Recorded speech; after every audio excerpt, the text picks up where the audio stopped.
Hello class, this is Demetrius Wilson and we are back with organizational behavior. We are now on chapter 11, decision making, which is oh so important in class, in life, and in your work experience. Learning objectives. Understand what is involved in decision making. Compare and contrast different decision making models. Compare and contrast individual and group decision making.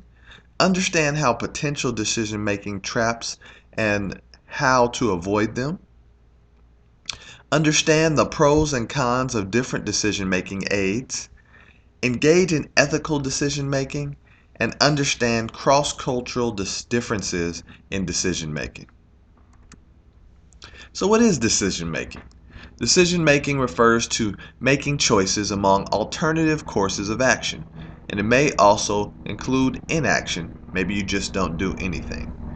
Increasing effectiveness in decision making is an important part of maximizing effectiveness at work. You have to make the right decisions to be fully efficient. Program versus unprogrammed decisions. And even if you don't know what this is just yet, you make them every day.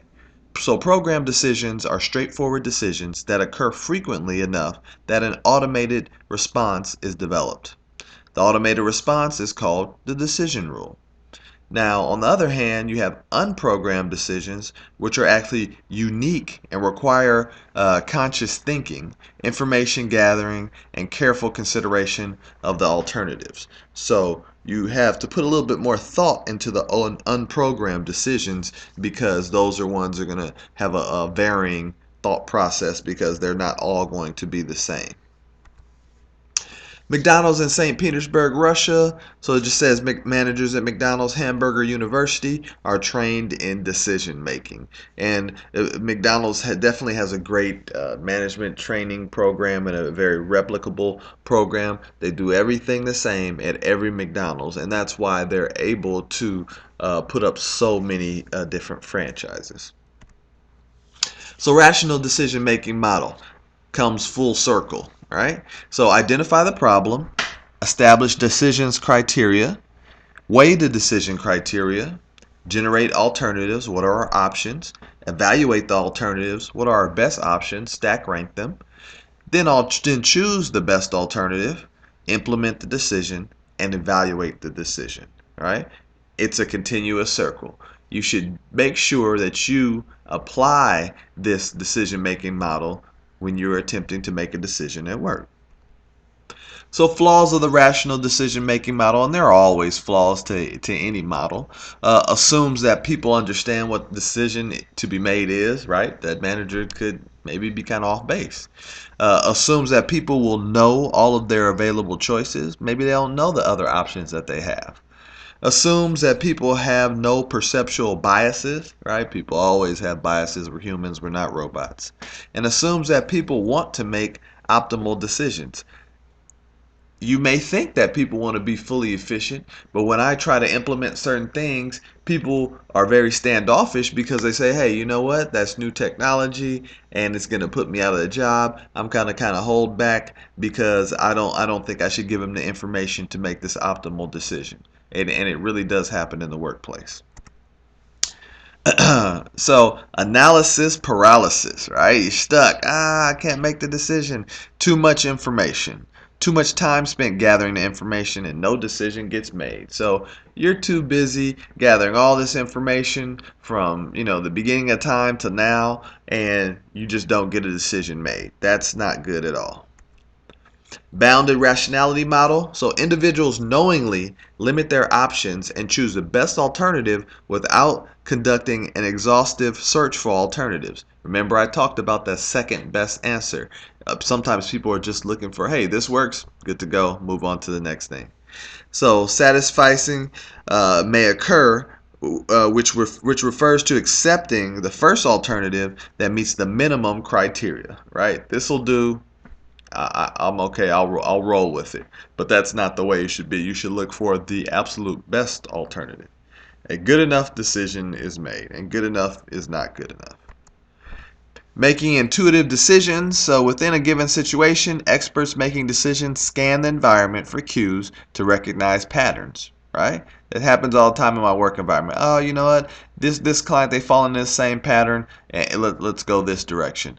Once a pattern is recognized, they can plan a potential course of action based on their prior experience. So the creative decision-making process, pretty straightforward. Step 1, problem recognition. You recognize what the problem is. Step 2, immersion. You jump in. You're going to figure it out. Step 3, incubation. Step 4, illumination. And step 5, verification and application. And we'll go over that one further in the textbook.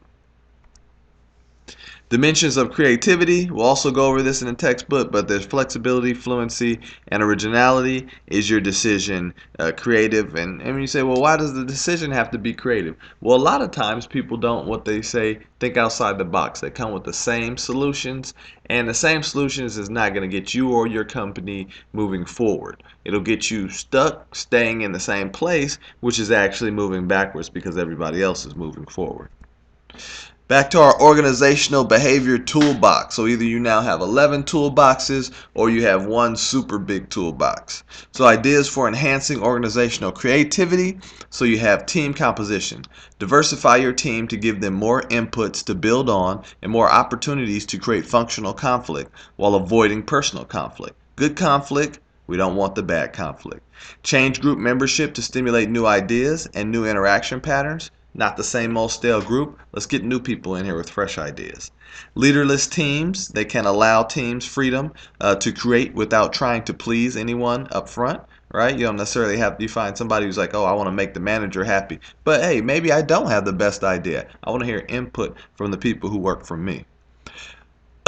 So ideas for enhancing organizational creativity relative to the team process. So you want to engage in brainstorming to generate ideas. Remember to set a high goal for the number of ideas the group should come up with. Encourage wild ideas and take brainwriting breaks. Use a nominal group technique method in person or electronically to avoid some common group process pitfalls like groupthink that we talked about last chapter.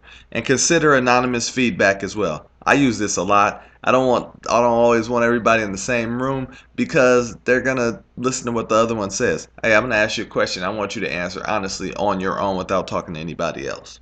Use analogies to envision problems and solutions, right? Close your eyes and paint the picture. So ideas for enhancing organizational creativity through leadership. So you want to challenge teams so that they are engaged but not overwhelmed. You want to give them enough, but not too much because you don't want to drive them running and screaming out of the door and pulling their hair out. Let people decide how to achieve goals rather than telling them what goals to achieve. Sometimes managers definitely will have a problem with that. I'll say I'm not the greatest at letting go and letting everybody just kind of write out and determine what their goals are. But that's one of the things that I'm working on myself. Maybe I'll get it straight in 2016. Support and celebrate creativity even when it leads to a mistake. Be sure to set up processes to learn from mistakes as well. You just have your lessons learned log, and it's like, hey, this is what lesson we learned from this, and let's move forward. We'll never make that mistake again. And role model creative behavior. So ideas for enhancing organizational creativity through culture.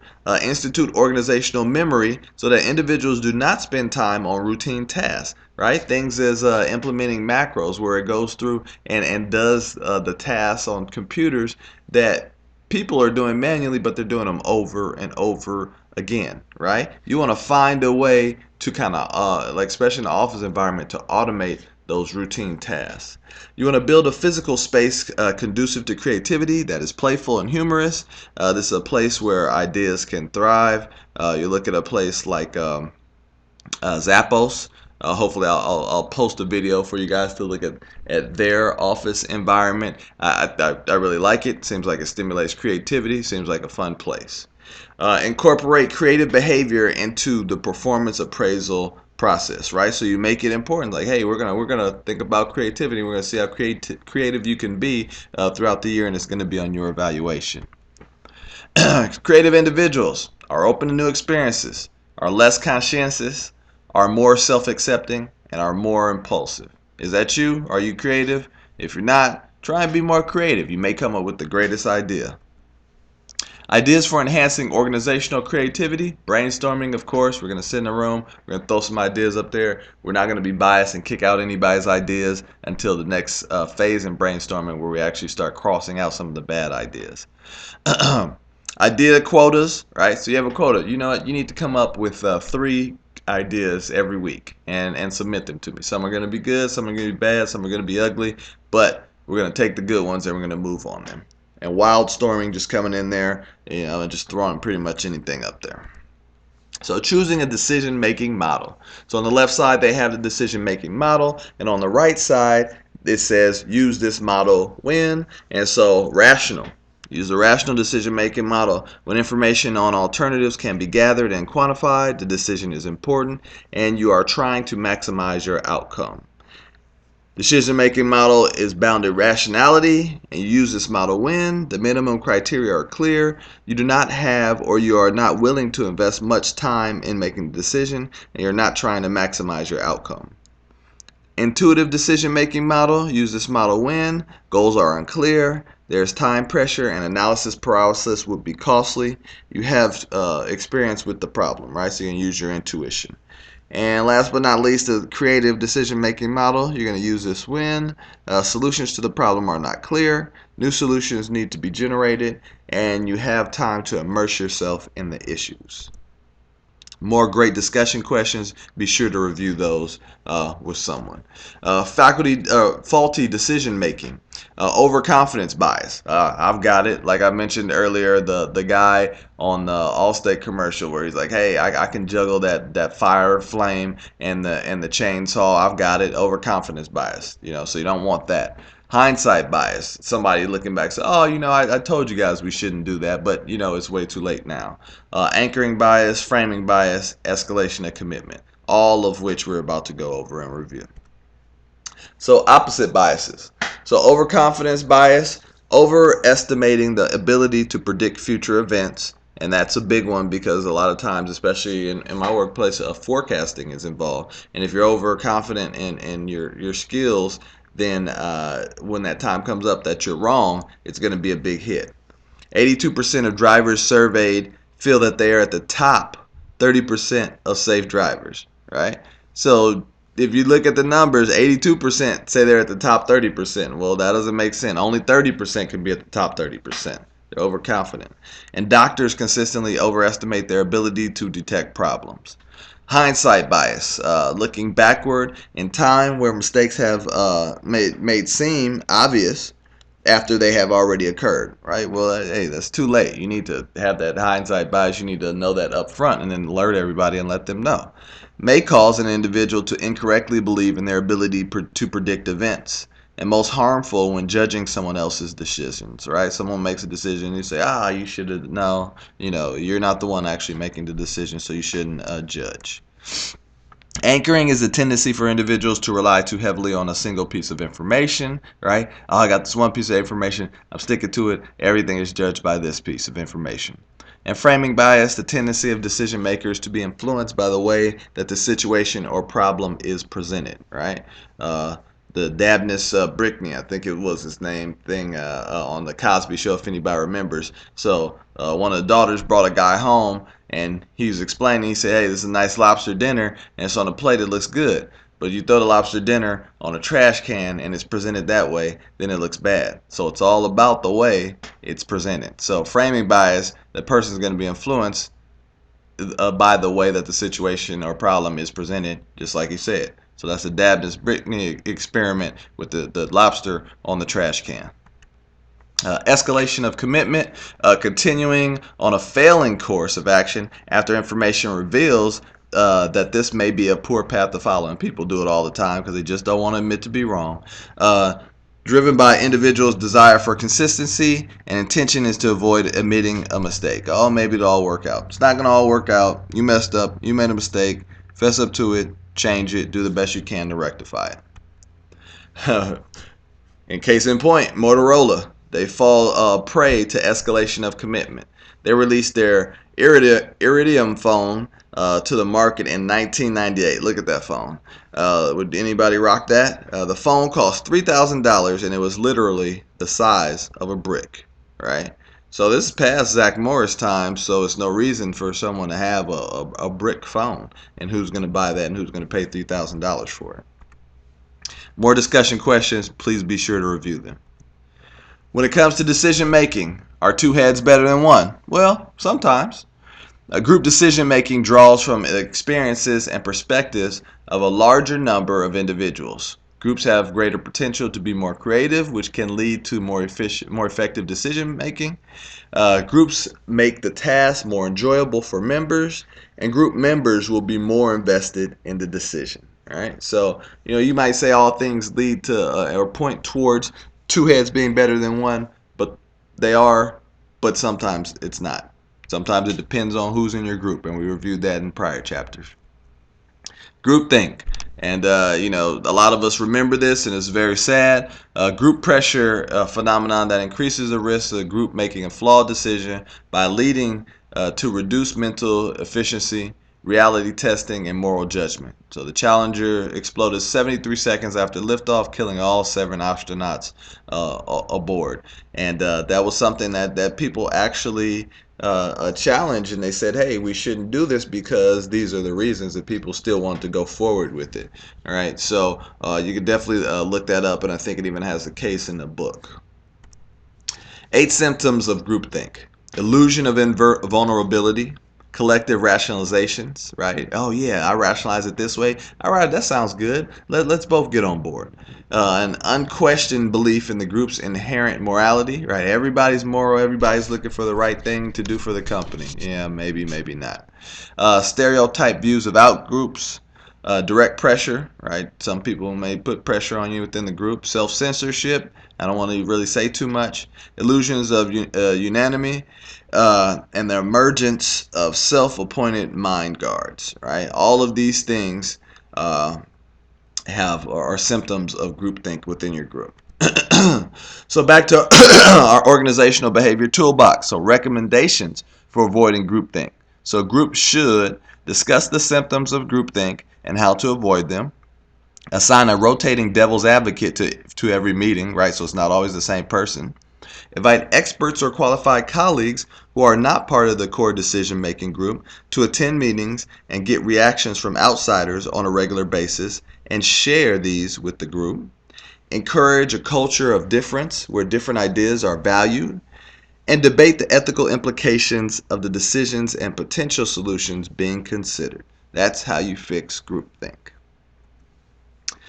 More for our organizational behavior toolbox, recommendations for avoiding groupthink and individuals, and then we're going to talk about how you should do it within the group. So monitor personal behavior for signs of groupthink and modify behavior if needed. So you have to do a self-check. Check for self-censorship. Am I being too quiet? Should I be saying more? Carefully avoid mind guard behaviors. Avoid putting pressures on other group members to conform. So don't only think about yourself, also think about others and don't put pressure on them. And remind members of the ground rules for avoiding groupthink if they get off track. Now, group leaders. So this is recommendations for avoiding groupthink for group leaders. So break the group into 2 subgroups from time to time. Remain impartial and refrain from stating preferences at the outset of decisions. Create an anonymous feedback channel through which all group members can contribute if desired. That is very, very important. Set a tone of encouraging critical evaluations throughout deliberation. And have more than one group work on the same problem if time and resources allow it. This makes sense for highly critical decisions. So let's see what you come up with and what you come up with, and then let's compare the two. Tools and techniques for making better decisions: nominal group technique, Delphi technique, majority rule, consensus, GDSS, and decision trees. All different ways to make better decisions, all in the book, and you will review them there. Healthy communication and trust are key elements to effective group decision making, right? Have to trust each other and have to communicate. Organizational behavior toolbox is growing, it's expanding. Perform a project pre-mortem. So a planning team, and I actually have done this in my project management class. A planning team comes up with an outline of a plan. They imagine the new product failed miserably, and then they list all the reasons that it might have failed. Identify all potential problems. This list is reviewed for additional ideas. Sort issues into categories in the search for themes, and revise the plan to correct flaws and avoid potential problems. So you're going to pretend like your project failed, get all the reasons why it failed, and then go fix and address all those reasons before you even launch your project. And this is a great way to do things. More discussion questions, be sure to look at those and review them. And assessing ethical concerns, this is all you need to do. Is the decision fair? Yes or no.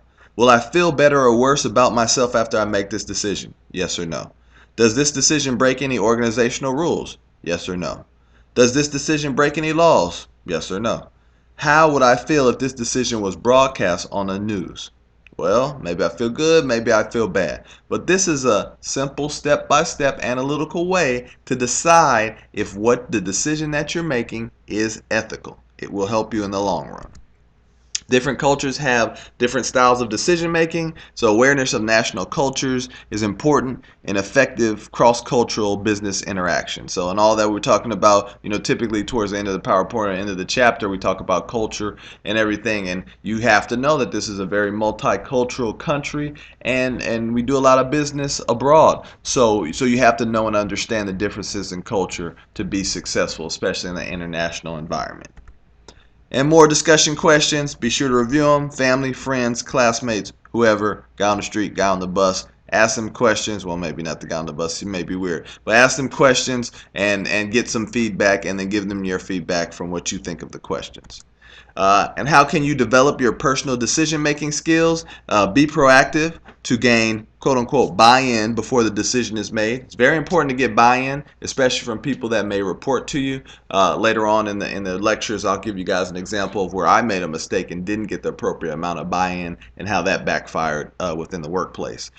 Conduct a pre-mortem to anticipate what might go wrong. This is like the greatest thing ever. It's just like the backwards design. We're going to say, hey, go down here, let's pretend we failed and see what we needed to do to fix it. Identify decision-making traps and avoid them, right? Watch for the traps, see the landmines, and avoid them. So lastly, our discussion questions, be sure to review those too. They're great. Feedback is really good, and once you ask each other these questions, I can guarantee you that you will have a full understanding, or at least a very good understanding, of organizational behavior. As always, have a good day and a great week, and I'll see you again for Chapter 12.